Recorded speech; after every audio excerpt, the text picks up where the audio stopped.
Hi everybody, welcome back to the channel. Today we're going to be working on the BMW F80 from Ann Arbor series. We're going to be installing these upgraded CSF Auxiliary Coolers, which are part number 8258. We've got our cooling system evacuation tool in order to ensure that we don't have any airlocks, so we'll fill it using compressed air. And then we've got BMW original antifreeze coolant. Ours is the blue color, and this is concentrated, so we will have to dilute it 50-50 with some distilled water. With that being said, let's go ahead and get our wheels off and get started. All right, let's go ahead and get our wheel off. All right, and now that we've got the wheel off, what we're going to do is remove the inner fender liner.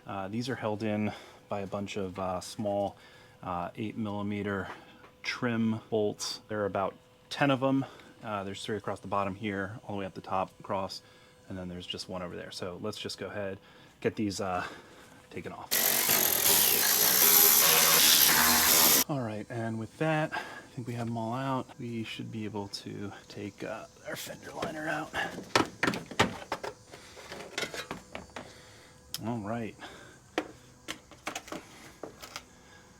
And that does expose our auxiliary radiator and housing, which is held in by E-Torques and a couple clips at the bottom. But we are now going to have to disconnect the coolant lines, and this is where we're going to spill a little bit of coolant. The other thing we're going to do is just take off this bottom guard, just so that when the coolant starts to spill, it doesn't go into one of those channels and then away from our bucket. We'll be able to control it better if we don't have this under trim here. All right, and then that should just come off, and we'll put that somewhere safe. All right, now that we've got everything prepped in here, we did get our little bucket. We put out a couple newspapers just so that we could capture any spillage or any drip. Do have pets, don't want to get antifreeze everywhere. So let's just go ahead. We're going to take our little flathead pick tool, and we're going to start with the bottom one. We're just going to gently get this tab out.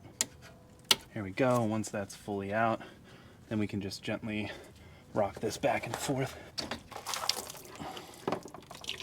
And we'll just let that drain a little bit, and then we'll push this clip back in just so that we don't break it. And while that's draining, we can get the top one off. All right, and that one. Oh! Should have seen that one coming. Did get a little bit more on the ground than we wanted to. I would say our newspaper did an okay job. All right, while we let the rest of the coolant drain out, let's just go ahead and clean up the panels that we took off.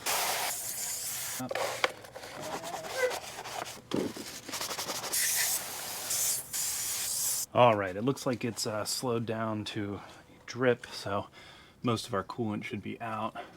Just go ahead and sort of push these up and out of the way for a second, make sure nothing else just comes out. Now we're going to take a T30 and just get this top bolt loosened. And as mentioned, this should then pull out of these tabs and gently forward. We should have a little bit of coolant still in there. All right, should be good enough. Set that down. Fortunately, I have a little bumblebee. All right, and now we can go ahead and get our CSF one. Before we go ahead and install this, because we are on the driver's side, in order to get the hose clamp fittings onto the correct side, because of how far the OEM cooling pipes reach, we do need to remove our dummy plugs and swap them over to the other side and put the fittings on this side. So in order to loosen up the dummy plugs, those are just a 16 millimeter.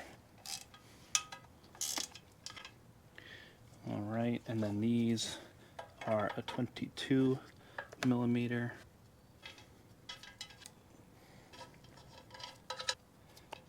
All right, well, it turns out we actually don't have a torque wrench that goes down to 1.8, so we're just going to go ahead and tighten these down a little bit tighter than hand tight.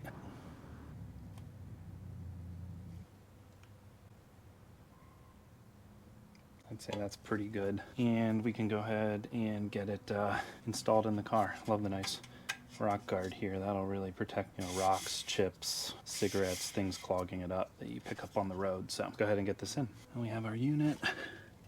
We'll just go ahead and get it into the two grommets down here. Push it down. Nice. And then get it to line up with that top bolt. Good and tight. A little bit of good measure. All right, then we can go ahead and get the clips back up. Get it over nice and secure.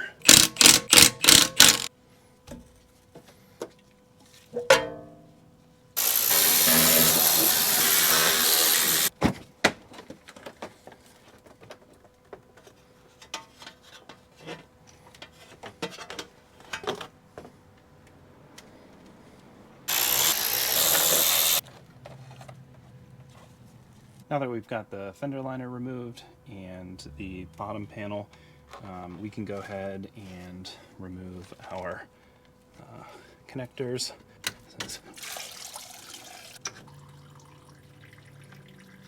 All right, well, since that's slowed to a drip, let's go ahead and get our cooler out. Again, this is held in with one T30 up top. Gently rock this forward and up. All right, let's go ahead and get our other new CSF one. Cooler in, auxiliary cooler.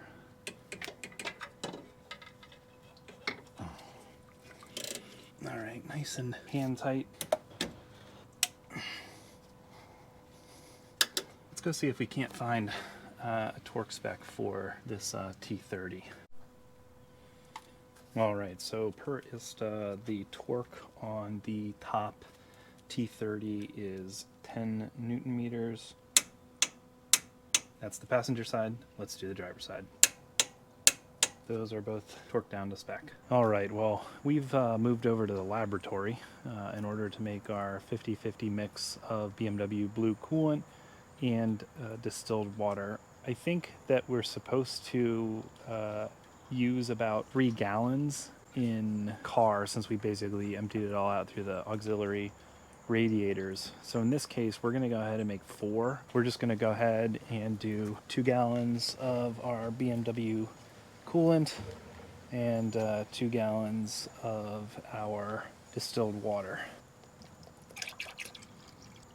All right, and that is our 50-50 mix. All right, we're going to try and test to see if our system is vacuum free. For this, we're actually just going to do it dry. We're not going to try to fill it with coolant just yet. I just want to see if our system is back together, and then we can go ahead and try the real thing. So with that, let's go ahead and get our cap off. Our camera and microphone did cut out here. We ended up pressure testing the system dry, going to 20 psi. No leaks, let it sit for 30 minutes, and when we returned, it was still at 20 psi. We felt confident that that meant that we had a leak-free system and we could go ahead and vacuum fill our coolant. As you can tell, it's a couple hours later, but we're going to go ahead and vacuum fill the system. We're just getting all the hoses hooked up. We've got our 5-gallon bucket with 4 gallons of antifreeze ready to go so that we can fill the system. And as we're just checking our valves, making sure that everything is going well, we've got an extra coolant bottle here to catch some of the runoff. We've just placed that on the engine cover. Next, what we're doing is gently bringing in some of the coolant to fill the line, and then we'll pass some of the excess across into our overflow container. As we start to bring in the coolant, you can see the level of the bucket go down slightly, although I seem to be blocking it just a little bit. It is drawing it down at a fairly quick rate since we had pressurized the system to vacuum fill it. Took about 3 or so minutes in order to fill the system. We just wanted to make sure that we got it all topped off. As it starts to slow down in the bucket because the system is full, we go ahead and turn off the flow into the system, turn on that overflow into our capture container just to make sure that we're getting everything sucked out of the system. And then as we near completion, we'll close up all the valves here and be done with our fill. Next, we'll go ahead and remove everything and take a look down into our coolant reservoir.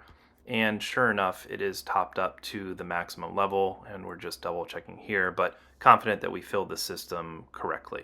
Now we're up at the top tank, and we're going to go ahead and do the same process here. So with that, we do have a little bit of a mirror mounted at the top just to be able to see the gauge, because it's super far away and hard to see. So we've just got that there. Just need to be able to see minus 25. So with that, we're going to go ahead and open up the air.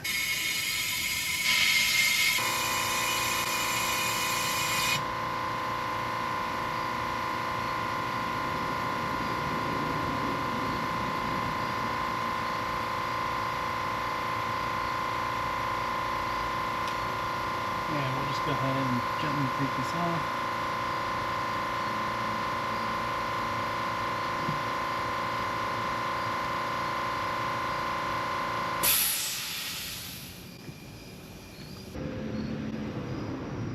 We're a little bit above max fill, but I think we're going to go ahead and bleed the system a couple times just by going into auxiliary mode. Alright, with both the main reservoir and the top mount intercooler reservoir having been filled, we're going to go and do the bleed procedure, which is on the inside of the car. We're going to put it into auxiliary mode. Going to turn the heat all the way up, turn the fan all the way down to the first setting, and apparently we're going to have the headlights on, and then we'll push the throttle for 10 seconds, and then we should hear the electric fan for the heating system kick on, and that should hopefully push out any small air bubbles that happen during our procedure. But feeling good. The 50-50 mix is down to about a gallon since we made 4. I think we're right in line for the right fill. But with that, we're going to bleed it a couple times. Alright, and we came back out and we can hear water moving around. Might even be able to hear it on the microphone, but the fans are spinning, so that's good news. So you can really hear the bleed procedure going now. The electric fans kicked in and water's moving all throughout the system. We're checking underneath the car and we don't have any leaks. No surprise, because we did pressure test the system before filling it, so should be in a good spot. Let's go ahead and get our panels back on. First panel might be a little tough to see since we're underneath the car, but just know that it is going in. You just gently slide it into the corner. We'll go ahead and get this fender liner on, and then maybe do it one more time.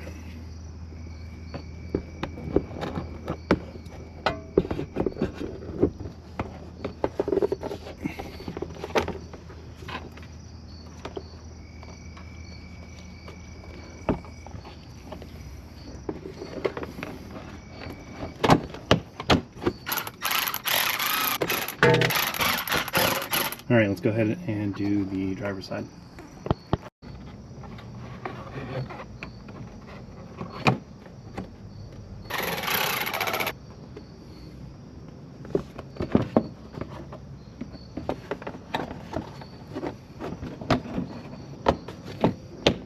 Lost our audio here, but we did end up just hand tightening in some of the 8mm retention bolts, and then gently tighten them down to hold in our fender liner. Next, we went ahead and put our wheel back on and just gently tightened these down before torquing them to spec, and as we can see from the driver's side to the passenger side, and then we'll torque them down. Alright, and lastly, we're just going to torque this down to spec, which in this instance is 140 Newton meters. And let's go ahead and do the passenger side. That's going to complete the installation of our CSF Auxiliary Radiator Coolers on our BMW F80 from Ann Arbor series. Thank you for watching, and stay tuned for more episodes.